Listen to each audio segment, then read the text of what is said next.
My friend, it is always great speaking with you. As we even speak now, because we're going to be talking about something you've been doing for the last little while. Mhm. You've had a busy day today, man. Busy day every day. That's why it's called Stay Driven. Went and did a couple performances, and supposed to have two more in the morning, but with the weather right now, who knows? So why does Black History Month always have to coincide with the time we're going to have the craziest winter in Canada? Absolutely. What part of the country are you in right now? Just wanted to double check. I'm back in Toronto, but I spent the last 2 weeks in Vancouver doing a residency at the Michael J. Fox Theater. That must have been amazing. How was that to be there? And of course, with all the kids. Oh, I loved it because I did 15 shows over 5 days, so three performances a day. And again, because it's winter now, Vancouver's a little bit nicer for driving around than right here. You just have to deal with the rain. But it was nice to have like the kids come directly to you as opposed to sometimes I have to drive over to one end of the city and then back up north to a spot. So it was great. And just to be in a professional environment in a place named after Michael J. Fox. Okay, so we've just sort of jumped into this because for folks who may not know, I realize, yes, you are on tour. You've been doing this for a little while now. You've been doing this for the last couple of years too. What is the tour called and what is it about and how does it celebrate Black History Month? It's called Black Canadian 365 because for so many years, I mean, I've done it over 20 years. I'd always hear people say, when we talk about Black history, we shouldn't just do it in February. And it's kind of just something people say, but it's great now that people are taking action. And so I can be in Vancouver in January doing Black history, but I'll be back out there in April doing the same thing. And I'll be in Nova Scotia in May. So it's to bring more Canadian awareness or awareness of Black Canadian history to Canadians so that they don't just grow up learning about Black history from the United States. What are some of the things that you teach that maybe we as a whole in Canada may not even realize? I know you've told me some things that I went, you know Sure. what, didn't know. Mhm. Well, one of the things that came up for me this year is really realizing it's not just about Canadian history per se of people born in Canada, but it is the history that has come in Canada. So I was reading about Bob Marley because my focus this year is Black music. And the inspiration for Redemption Song comes from when he was in Montreal, where he spent a lot of his time. But he was reading a magazine about this guy, Marcus Garvey, who was doing a speech in Cape Breton. And when he was doing this speech in Cape Breton, he said, emancipate yourself from mental slavery. And that became, of course, the iconic lyrics in Redemption Song. But he had to learn it while he was here in Canada. So I love hearing about stories like that. What is it like for you to absorb these stories and then being able to pass it on for the younger generation? Speaking of Black music, I've been listening to a lot of Black music a lot lately, Rudy. I went down to Detroit a few weeks ago because my family lives around that area. And while the Motown Museum wasn't open, I was just standing in front of there and shot some of my music video. And so I was listening to Whitney Houston today, and she has the song Greatest Love of All. Yeah. And what I love about the song is I believe the children are the future. She's talking about how to teach them and give them pride. So I think it's the same thing when I speak to kids. I believe that children are our future, and I want to teach them well. I want to give them pride, a sense of identity, and especially for racialized kids, it's that same message to love yourself. That's the greatest love of all.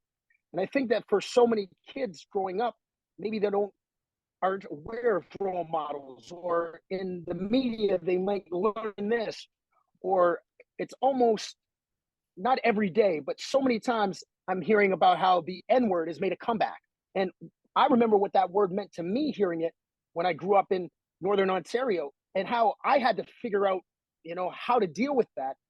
And really, music was one of the ways, hip hop. So I really want to just give kids that knowledge to instill that sense of identity. And when you talk about role models, you're definitely a role model, not just with the education too. The kids get a kick out of knowing that you're a record breaker also. I mean, it's legit, man, when we talk about world records. Yeah, it's always funny, but I think the important thing when you're dealing with youth is having credibility. So Yes. young kids can gravitate towards it because when I freestyle, they can give me topics like dinosaurs or McDonald's, and I will just come up with it. So you don't have to be a fan of rap or be sophisticated to be able to get down with that. But yesterday, I did a talk with a Black students group on Zoom to prepare for my presentation there. And it was cool hearing some of these teenage students talk about Tupac, but then talk about Lil Baby. And I guess I would fall somewhere in between those as far as generationally speaking wise. But to me, it doesn't matter if you like old school hip hop, new school hip hop, because I love both. And I kind of come from those genres that those teenagers can connect with that message because I'm speaking in their language. Absolutely. So how are we looking at this tour right now? As we speak right now, where are some of the shows going to be at? Where are you going to be at, actually?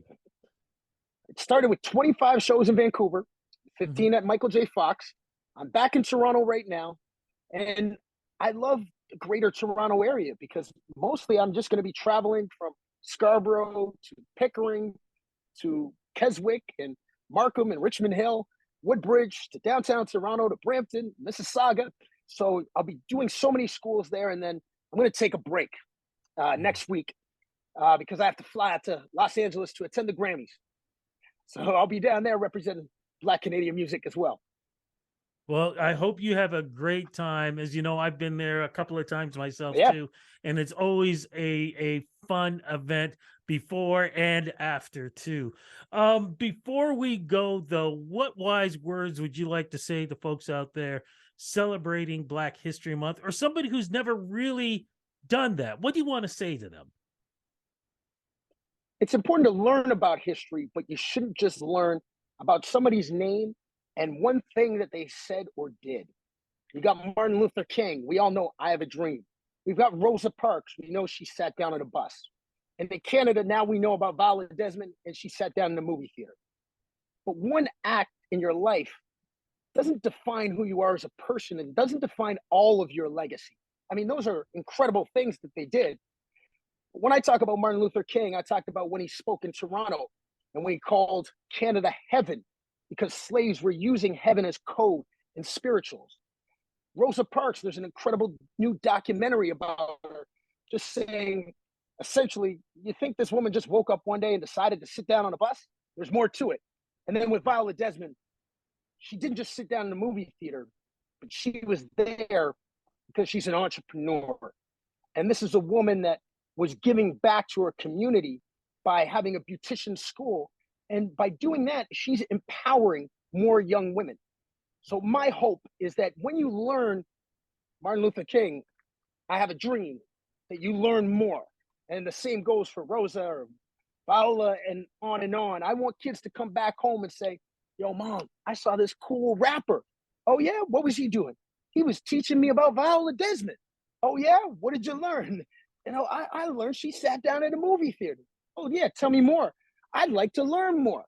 And then maybe, you know, that parent goes to the library on the weekend and picks up a book or goes down to a different book list and picks up a book and has more of a discussion with their kids. Amen to that. Before we go, new music this year in 2023? New music on the way. I'm excited to release a new single in February called Black Music 365. And it was a chance for me to go back and speak about some of the artists that really influenced me, whether it's Bob Marley or Whitney Houston or Marvin Gaye or Michael Jackson. So I'm really excited for kids to hear that song as well so that they might be like, what is this Motown Records thing? Because as much as sometimes we take it for granted as you get older, like, oh, everybody knows who Motown is. They don't necessarily do. So just by shutting out those people, I'm hoping, like I said, people will dig deeper. And last question, we can pick up the apparel, your apparel on your website? Yeah, Black Canadian 365, imdogibson.com and blackcanadian365.com. My brother, have a great time down in LA for the it's in LA back again, right? For the Grammys? Back in LA. Yeah, That's right. Las Vegas was great. Yeah, have a great It's time going to be there. fun to be back. fantastic. Enjoy your tour in bringing awareness, Black History Month, Black history throughout the year. Thank you so much for doing that. Looking forward to some great music. And last thing, be very careful of your back, man, when you got to go out there and shovel, because I got to do the same thing myself. Always big love, my friend. Well, that's how you stay driven. You got to keep on working it. Otherwise, that car won't go.